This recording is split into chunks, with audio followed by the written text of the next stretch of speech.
नमस्कार दोस्तों साथियों, आप सब लोग कैसे हैं। उम्मीद करता हूं आप सब लोग बहुत ही ज़्यादा बढ़िया होंगे, स्वस्थ होंगे। दोस्तों इस वीडियो में मैं बात करने वाला हूं Bihar combined entrance competitive examination board के द्वारा एक और नए जॉब के नोटिफिकेशन को रिलीज़ करा गया है।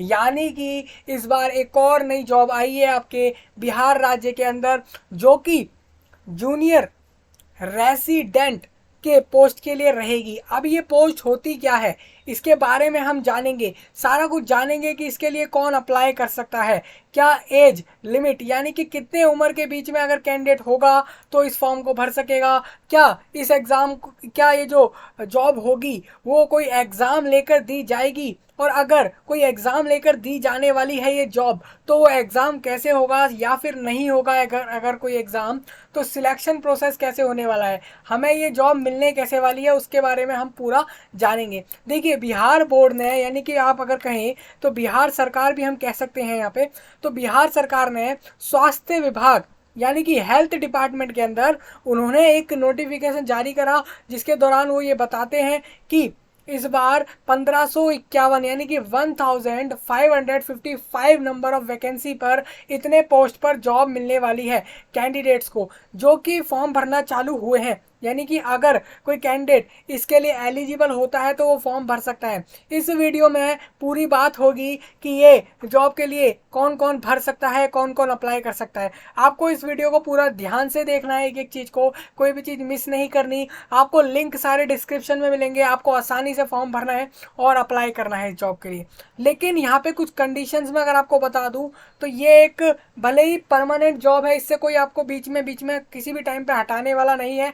ये बिल्कुल परमानेंट जॉब है, गवर्नमेंट जॉब है। बट एक चीज़ यहाँ पे ये है कि ये एक टाइम पीरियड के लिए है, यानी कि पूरे 1 साल के लिए रहेगी। 1 साल के लिए रहेगी। 1 साल के बाद ये इसकी अगर आपके आगे और बढ़ाएं तो बढ़ा सकती है बिहार सरकार, चाहे तो आपको वहीं के वहीं उसके बाद उस चीज़ को एक्सटेंड ना करके वहीं तक आपका 1 साल का काम रहेगा। लेकिन 1 साल का कंपलसरी होगा कि आपको यहाँ पर जॉब 1 साल के लिए रहेगी।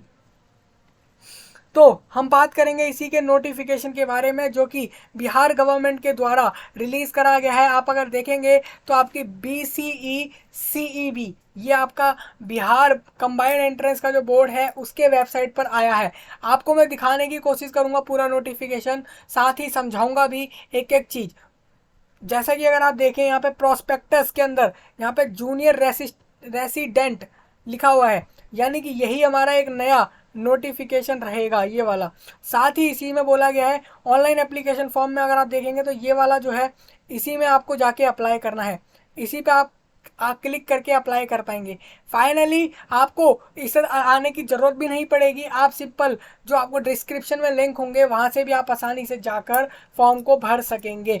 अब देखिए यहाँ पर जो एडवर्टाइजमेंट है, एक तो 3 पेज का, 3 पेज का है, साथ में एक दूसरा एडवर्टाइजमेंट जो है वो 7 पेज का है। मतलब कि एक शॉर्ट नोटिस है और एक पूरा डिटेल्ड नोटिफिकेशन है। साथ ही यहाँ पे आपको दिख रहा होगा, ये यहाँ पे दिख रहा है कैंडिडेट्स हेल्प डेस्क, मतलब कि यहीं पर आके आप देखेंगे तो यही वो पेज है जहाँ से एप्लीकेशन के एप्लीकेंट को अप्लाई करना है।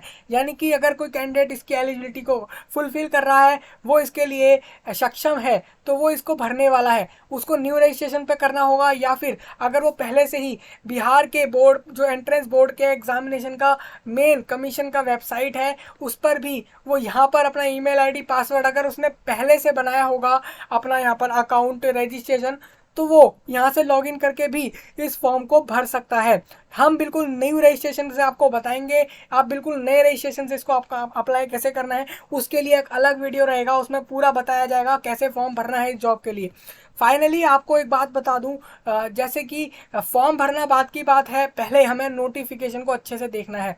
आपको जैसे दिख रहा है स्वास्थ्य विभाग बिहार के अंदर राज्य के चिकित्सा महाविद्यालय एवं अस्पतालों, मतलब कि जो बड़े बड़े विद्यालय हैं जो कि हेल्थ वाले होते हैं, यानी कि आपके चिकित्सा यानी कि आपकी बीमारी जो होती है, डिसीज जो होती है, उसको उसका निवारण करना, उसको ख़त्म करना, उसके लिए जो आपके अस्पताल महाविद्यालय जो होते हैं में उसमें जो जूनियर रेजिडेंट की जो पोस्ट होती है, जूनियर रेजिडेंट की, उसके लिए जॉब है। अब देखिए यहाँ पे क्या लिखा है, टेन्योर 1 वर्षीय, मतलब कि पूरा जो टाइम पीरियड होगा टेन्योर मतलब टाइम पीरियड जो आपका 1 साल का रहेगा, के पदों पर नियुक्ति के लिए पैनल निर्माण हेतु आवश्यक सूचना, यानी कि यही आपका एडवर्टाइजमेंट है, यही विज्ञापन है। आप अगर यहाँ पर देखेंगे तो यहाँ पर आपको दिख रहा है ये 28 तारीख का विज्ञापन है।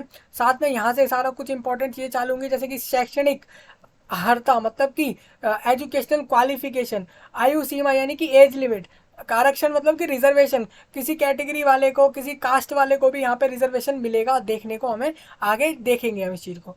अब देखिए यहाँ पे क्या लिखा है, स्वास्थ्य विभाग बिहार के पत्र संख्या, ये नंबर लिखा है और साथ में बोला गया है कि अधियाचना के आलोक में राज्य के चिकित्सा महाविद्यालयों एवं अस्पतालों में जूनियर रेजिडेंट के रिक्त पदों के लिए पैनल निर्माण हेतु योग्य अभ्यर्थियों से विधित प्रपत्र में ऑनलाइन आवेदन आमंत्रित किया जाता है। अब देखेंगे तो अगर यहाँ पे एजुकेशनल वाइज बात करूँ तो भारतीय चिकित्सा परिषद या फिर राष्ट्रीय आयुर्विज्ञान आयोग द्वारा मान्य प्राप्त या फिर उनके तरफ से सहमति, यानी कि उनकी तरफ से उनको आपको एक आज्ञा मिली हुई है, सहमति, ऐसे कोई सर्टिफिकेट्स होंगे जिसमें आपको परमिशन हो रखी होगी कि आप MBA पास हैं, MBBS पास हैं, या फिर MBBS की डिग्री हो जो कि आपके किसी हेल्थ डिपार्टमेंट से हो, किसी आयुर्विज्ञान आयोग से हो, तो आप यहाँ पे अप्लाई कर सकते हैं।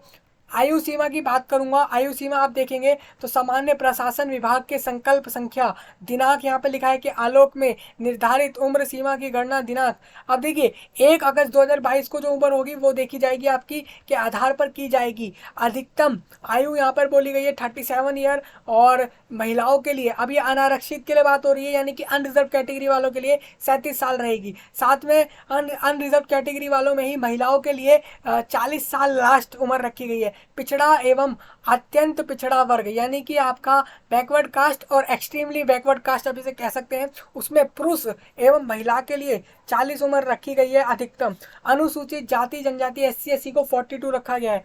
सेम यहाँ पे क्रमिक एवं प्रशासनिक सुधार विभाग बिहार के प्रांतांक, यानी कि ये आपका पत्र है, उसके अकॉर्डिंग ये बताया गया है उम्र सीमा में दे छूट लागू नहीं होगी। दिव्यांग अभ्यर्थियों को अधिकतम आयु में, अब देखिए 10 साल का फायदा मिलेगा जो कि डिसेबल कैंडिडेट्स होंगे। अब डिसेबिलिटी क्या क्या हो सकती है वो अगर इस नोटिफिकेशन में रहेगा तो हम डिस्कस कर लेंगे। अब आपका आरक्षण क्या रहेगा रिजर्वेशन के लिए, अगर बात करूं मैं यहाँ पे, तो आरक्षण श्रेणी के आवेदक सक्षम प्राधिकार से निर्गत जाति प्रमाण पत्र अवश्य संकलन करेंगे। मतलब कि अगर कोई रिजर्वेशन के लिए कुछ भी बोल रहा है, जैसे कि एज लिमिट आपको बताया, बाकी सारी चीज़ें बताई हैं, फीस भी होगी फॉर्म की तो उसमें भी छूट मिलेगी रिजर्वेशन वालों को, तो उनको क्या करना है, उनको यहाँ पर अपने सर्टिफिकेट्स अपलोड करने पड़ेंगे। कास्ट सर्टिफिकेट हो सकता है और आपका साथ में बिहार के नागरिक होने का सर्टिफिकेट होगा। डोमिसाइल सर्टिफिकेट होता है, आप जिस राज्य में रह रहे होते हैं वहाँ पे आपको एक सर्टिफिकेट मिलता है, नहीं होता है तो आप बनवा लेते हैं गवर्नमेंट की तरफ से, और बन जाने के बाद फाइनली आप वहाँ के जो है नागरिक कहलाते हैं। जैसे कि आप अगर भारत के नागरिक है तो उसका आपके पास एक प्रूफ होता है, आधार कार्ड आप उसे कह सकते हैं, या फिर दूसरा कोई आईडी प्रूफ। सेम इसी तरीके से आप किसी राज्य में रहते हैं तो वहाँ का भी एक डोमिसाइल सर्टिफिकेट का प्रूफ होता है, तो वो आपके पास होना चाहिए, तो आप बिहार के नागरिक कहलाएंगे। और उन्हीं नागरिकों में रिजर्वेशन कैंडिडेट को ये सुविधाएं मिलेंगी जो यहाँ पर हमें दिखेंगी। साथ ही आपको बता देता हूँ, यहाँ पदों की संख्या अगर देखें तो 1551 यानी कि 1551 टोटल पद रहेंगे। टेन्योर पद पर नियुक्ति हेतु निर्धारित शर्तें, कुछ शर्तें की बात करें अगर यहाँ पे, तो विवरण पुस्तिका में वर्णित रिक्तियों को इस पैनल से भरा जाएगा। जिन अभ्यर्थियों की डिग्री भारतीय चिकित्सा परिषद, मतलब MBBS आपकी डिग्री पास्ड है, इन जो कि रिकॉग्नाइज्ड होते हैं, बिल्कुल लीगल इंस्टीट्यूशंस होते हैं, उनसे अगर ये सब चीज़ें डिग्रीज हैं आपके पास तो प्राप्त नहीं है, तो अगर होगी तो सही रहेगा, उनकी उम्मीदवारी पर विचार नहीं किया जाएगा। देखिए जिनके पास ये जो मान्य प्राप्त और ये सब डिग्रियां जो है प्राप्त नहीं है, जिनके पास ये सब नहीं है तो वो यहाँ पर नहीं करें अप्लाई, सिंपल। अब देखिए पद पर नियुक्ति के उपरांत चिकित्सक को 65,000 रुपये प्रति माह यानी मानदेय अनुमान्य होगा। मतलब कि 65,000 रुपये महीना आपको मिलेगा यहाँ पे काम करने का इस पोस्ट के लिए। साथ ही यहाँ पे आपको ये भी बता दूं ये इस वेबसाइट पर आके ही आपको फॉर्म भरना है। पोस्ट की बात हो गई है, देखिए जूनियर रेजिडेंट की पोस्ट है जो कि एक हेल्थ डिपार्टमेंट में रहेगी। और साथ ही यहाँ पे पे स्केल यानी कितना पैसा मिलेगा, कितना रुपया मिलेगा, उसकी बात हो गई है। कि उपलब्ध विवरण पुस्तिका में अभ्यर्थियों के लिए योग्यता, यानी कि योग्यता जो भी था आपने डिस्कस कर लिया है। ऑनलाइन फॉर्म भरना है, यहाँ पे लिखा हुआ है आपका ऑनलाइन फॉर्म भरा जाएगा इसका। साथ में अब प्रोसेस कैसे होगा, तो पहले आप रजिस्ट्रेशन कर लेंगे वेबसाइट पे। रजिस्ट्रेशन कैसे होता है अगर नहीं आए तो कमेंट में ज़रूर बताना, डिस्कस करेंगे उस चीज़ को। फॉर्म भी भरवा दिया जाएगा। आप देखेंगे अगर यहाँ पे, तो यहाँ पे आपको दिख रहा है कि मोबाइल नंबर भी बोला जा रहा है और एक ईमेल आईडी आपके पास होनी चाहिए, जिससे आप आसानी से अपने रजिस्ट्रेशन कर पाए। कुछ कैंडिडेट के मन में डाउट है, भाई हमें मोबाइल नंबर तो चलो पता है क्या होता है, कॉमन सी चीज़ होती है, एक सिम डालते हैं मोबाइल्स के अंदर, वो सिम जो होती है उसमें एक नंबर होता है, 10 नंबर की संख्या होती है, उसी को मोबाइल नंबर कहा जाता है। लेकिन ईमेल आईडी हमें नहीं पता ईमेल आईडी होता क्या है। तो ईमेल आईडी एक आईडी मिलती है यूनिक सी, जो कि गूगल पे बनाई जाती है। अगर आपको नहीं पता तो आप कमेंट करना, मैं उस पर भी डिस्कशन करके उसके ऊपर भी आपको जरूर बताऊंगा कैसे ईमेल आईडी बनती है। रजिस्ट्रेशन कर लेते हैं। रजिस्ट्रेशन के बाद पर्सनल इन्फॉर्मेशन पूछी जाती है, वहाँ पे वो डाल दी जाती है। फिर फॉर्म भरते समय हम यहाँ पे अपलोड करते हैं अपने फोटोग्राफ को और सिग्नेचर को, जो कि जिनका साइज हमें कुछ बोला जाता है वही साइज रखना होता है जैसा हमें इंस्ट्रक्शन दिए जाते हैं। साथ में यहाँ पे एजुकेशनल इन्फॉर्मेशन डालनी होती है, हम कितनी क्लास पास हैं, वो सारा कुछ। MBBS डिग्री और होल्डर्स को बोला गया है स्पेशली कि वो लोग अप्लाई कर सकते हैं। अब यहाँ पे एप्लीकेशन प्रीव्यू करना होता है आपको लास्ट में, फॉर्म भर देने के बाद प्रीव्यू मतलब सारा कुछ चेक करना होता है। फाइनली आप एंड में लास्ट स्टेप होता है आपका पेमेंट का। पेमेंट आप ऑनलाइन करेंगे, जैसे आप देखेंगे यहाँ पे तो बहुत सारे ऑप्शन होते हैं, उनमें से आप पेमेंट कर सकेंगे। अब पेमेंट के लिए मैं आपको बता देता हूँ पेमेंट करनी कितनी है। तो अगर आप देखेंगे हर कैटेगरी वालों को 2250 रुपीज़ पे करने हैं, आवेदन शुल्क के रूप में भुगतान करना होगा। आप देखिए यहाँ पे फीस जो है आप देखेंगे तो यहाँ पे सबके लिए सेम फीस रखी गई है। यहाँ पे रिजर्वेशन वाले कैटेगरी वालों के लिए भी सेम फीस रखी गई है। आवेदन शुल्क का भुगतान आप देखिए इस तरीके से आपको 2250 रुपीज़ आपको पे करने हैं फॉर्म के। आप अगर UR EWS EBC और आपका BC SC ST और DQ जैसे में आते हैं, उसमें आपको इतने रुपए पे करने हैं। फाइनली पेमेंट के बाद आपको एक हार्ड कॉपी डाउनलोड करनी है। हार्ड कॉपी आपको अपने फॉर्म की डाउनलोड करनी होती है और बस इतना करते ही आपका फॉर्म सबमिट हो जाता है। और आपकी प्रिंट आप उसकी हार्ड कॉपी ले लेते हैं, डाउनलोड कर लेते हैं। डाउनलोड बोल लीजिए, प्रिंट बोल लीजिए, या फिर सेफ बोल लीजिए, ये आप कर लेते हैं, सेव जो है कर लेते हैं। इस तरीके से आपको करना होता है। अब यहाँ पे क्या बोला गया है, उसे सुधार करने हेतु एडिट करने का मौका दिनांक को दिया जाएगा। अब देखिए यहाँ पे आपको 14 मई तक यहाँ पे आप अपने फॉर्म में बदलाव कर सकेंगे। अभी आप जैसे फॉर्म भरेंगे कोई गलती हो जाएगी तो उसमें आप बदलाव कर सकेंगे। यहाँ पे आपको बता देता हूँ, यहाँ पर ऑनलाइन रजिस्ट्रेशन की जो शुरुआती डेट है वो 29 अप्रैल से लेके 12 मई तक हो रही है, यानी कि आपको पूरा 2 हफ्ते का समय मिला है, 14 दिन का समय मिला है। यहाँ पर लास्ट डेट की बात करूँ, यहाँ पर अगर पेमेंट के लिए एक दिन ज़्यादा रखा गया है, यानी कि 13 मई। कोई कैंडिडेट ऐसा होता है कि पेमेंट नहीं कर पाता किसी कारण से, transaction problem, server error, payment ना होना, बैंक अकाउंट में पैसे नहीं होना, या फिर कोई दूसरे कारणों से अगर वो पेमेंट नहीं कर पाता, तो एक दिन एक्स्ट्रा यहाँ पे दिया गया है। साथ में यहाँ पे एडिट करने के लिए 14 मई को यानी कि 14 मई को आप कुछ भी उसमें बदलाव कर पाएंगे। हर चीज़ों में नहीं होगा बदलाव, सिर्फ कुछ चीज़ों में होगा। तो ये आपने जान लिया है। अब काउंसलिंग की डेट, अब देखिए इसमें काउंसलिंग कैसे होगी। यहाँ पे कोई पेपर नहीं हो रहा है, ये तो आपको समझ आ गया है, कोई पेपर नहीं हो रहा है यहाँ पे। यहाँ पर काउंसलिंग होगी आपकी, डॉक्यूमेंट देखे जाएंगे सारे, जो भी आप बोल रहे हैं कि आपने MBBS पास है उसकी डिग्री आपको दिखानी है। डेट ऑफ पब्लिशिंग कब, और फिर आपकी आपकी मेरिट लिस्ट बनेगी, किस किस का फाइनली सिलेक्शन हुआ है, किसको ये जॉब मिलेगी, तो उसकी लिस्ट में अगर आपका नाम होगा तो फाइनली आपको ये जॉब मिलेगी। अब एक और चीज़ आपको बता देता हूँ, यहाँ पे लिखा है चयन प्रांत पद स्थानापन संबंधी विभाग का निर्णय अंतिम होगा। अभ्यर्थी द्वारा पद स्थापन संबंधी कोई भी दावा मान्य नहीं होगा। साथ में काउंसलिंग हेतु कोई यात्रा भत्ता दे नहीं होगा। मतलब कि अगर कोई काउंसलिंग हो रही है, डॉक्यूमेंट देखे जा रहे हैं, तो यहाँ पे कोई आपको यहाँ पे कोई पेमेंट सरकार नहीं करने वाली है, गवर्नमेंट नहीं करेगी। आपको इंटरव्यू देने जाना है तो उसके आने जाने का खर्चा सरकार यहाँ पे नहीं लेने वाली है। ये कुछ इंपॉर्टेंट पॉइंट है, वो आपको यहाँ पे बता दिए गए हैं। अब हम डिटेल्ड नोटिफिकेशन को बात करेंगे। ये पूरा डिटेल्ड नोटिफिकेशन है, इसमें भी कुछ पॉइंट सेम है, बाकी कुछ यूनिक रहेंगे। वो एडवर्टाइजमेंट था, ये पूरा डिटेल्ड है। अब इसमें देखेंगे तो लिस्ट ऑफ डॉक्यूमेंट जो जो आपको चाहिए होंगे, प्रमाण पत्रों की सूची। आपको यहाँ पे 10वीं का सर्टिफिकेट चाहिए होगा, साथ में जाति प्रमाण पत्र अगर आपका होगा किसी कैटेगरी का, साथ ही आपका बिहार का होना जरूरी है, बिहार का नागरिक, तो आप अपना रिजर्वेशन कर पाएंगे। हालांकि फॉर्म भरने के लिए आपका सिर्फ भारतीय होना जरूरी है।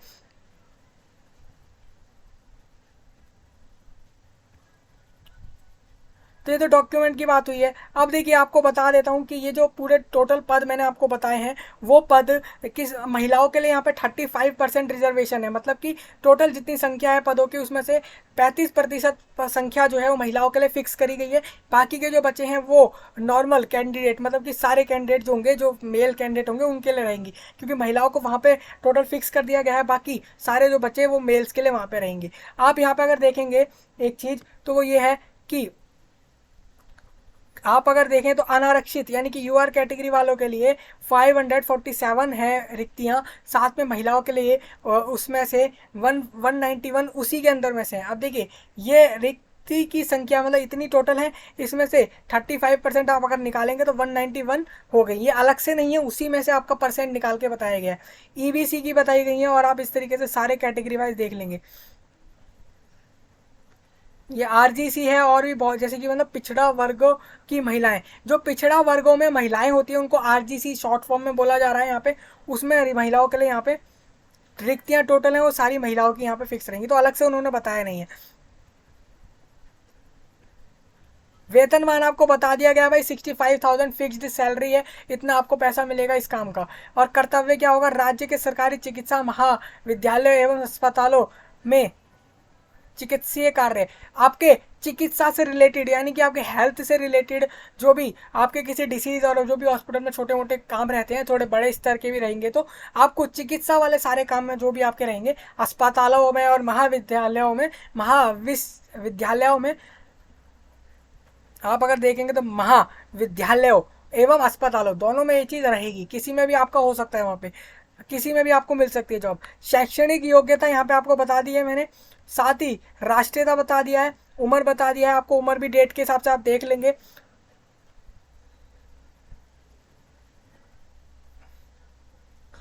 अब नेक्स्ट हमें आरक्षण यानी रिजर्वेशन की भी बात करी थी हमने, पीछे ही बात करी थी आप देखेंगे तो।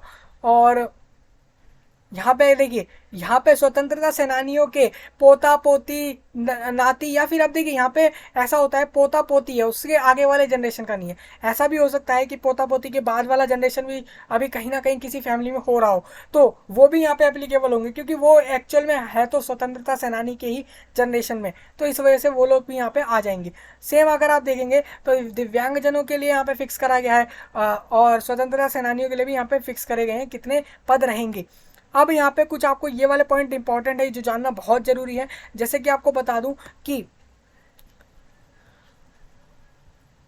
बिहार स्वास्थ्य सेवा सर वर्ग में कार्यरत नियमित चिकित्सक आवेदक के पात्र नहीं होंगे। मतलब क्या है कि अभिकृतियों की तुलनात्मक मेगा के निर्धारण धार्त अंकों को निम्न रूपेण मूल्यांकन हेतु आवंटित किया जाएगा। मतलब आप देखेंगे अगर सभी जो एमबीबीएस परीक्षाओं के प्राप्तांक के कुल योग्य के प्रतिशत के आधार पर प्रत्येक पूर्ण प्रतिशत के लिए 0.8 अंक दिया जाएगा। पूर्ण प्रतिशत 0.5 या इनमें उससे ऊपर को माना जाएगा। विदेशी मान्यता प्राप्त संस्थाओं से उत्तीर्ण अभ्यर्थियों को प्राप्तांक की गणना विदेशी चिकित्सा स्नातक परीक्षा स्क्रीनिंग टेस्ट एमबीबीएस के प्राप्तक मतलब कि जितना आपको प्राप्त हुए हैं, मतलब कि जो आपको अंक प्राप्त हुए हैं उसको प्राप्तक बोला गया है। प्रतिशत को 0.6 के गुणक से गुणा करके किया जाएगा। और यहाँ पे खा में बोला गया है आपको जो है बैचलर की डिग्री या फिर डिप्लोमा जो बोला गया है उसके आपको अधिकतम 10 20 या 10 अंक होंगे। मतलब क्या है, आप देखिए सिंपल सा बात ये है, आपके पास जो आपने अपना डिग्री करा, अपना एमबीबीएस करा, उसके अंदर जो आपके अंक होंगे उनको यहाँ पर ये 0.8 के साथ उतने प्रतिशत के साथ देखा जाएगा, मतलब 0.8 के साथ वो मल्टीप्लाई करेंगे और कुछ परसेंटेज निकालेंगे, और वो परसेंटेज जो भी आएगा वो टोटल में से आपका 80% उस चीज़ को दिया जाएगा। साथ ही अगर डिप्लोमा डिग्री है, बैचलर डिग्री है, तो उसको 10 से 20 मार्क्स उसको दिया जाएगा, टोटल 100% में से इस तरीके से ये उन मार्क्स को एडजस्ट किया जाएगा।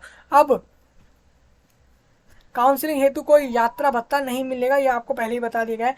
और मेगा सूची यानी कि मेरिट लिस्ट कैसे बनेगी, तो कंडिका 2 के 3, अब देखिए यहाँ पे आपको दिखाऊं, कंडिका थी ये वाली, कंडिका 2 के 3, कंडिका 2-3 के अनुसार, मतलब कि ये जो ये है इसके अनुसार अभिकृति द्वारा प्राप्त कुल लंबाधक लंबधाक धांक यानी कि टोटल मार्क्स जो उसके आए हैं के आधार पर मेगा सूची बनेगी, मतलब टोटल मार्क्स जो आपके एमबीबीएस में है उसके हिसाब से यहाँ पे देखा जाएगा, उसके हिसाब से मेरिट बनेगी। साथ ही 2 या 2 से अधिक उम्मीदवारों के जो आए हुए मार्क्स हैं वो बराबर होगा तो मेगा क्रम का निर्धारण उसको कैसे किया जाएगा, जिस अभिकृति का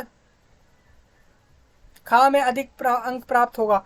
अब देखिए जिसका खा वाले के हिसाब से, इसमें जो खा वाला पॉइंट था यानी कि आपकी डिग्री जो फाइनली मिली है उसमें जिस कैंडिडेट के ज़्यादा मार्क्स होंगे उसको ऊपर रख लिया जाएगा, उसका मेगा क्रम में नाम ऊपर रहेगा। सेम अगर फिर भी बराबर आता है कैंडिडेट का, तो एमबीबीएस का जो पार्ट 3 परीक्षा में अधिक अंक प्राप्त हुआ है उसका मेगा क्रम मतलब कि मेरिट लिस्ट में नाम ऊपर रहेगा।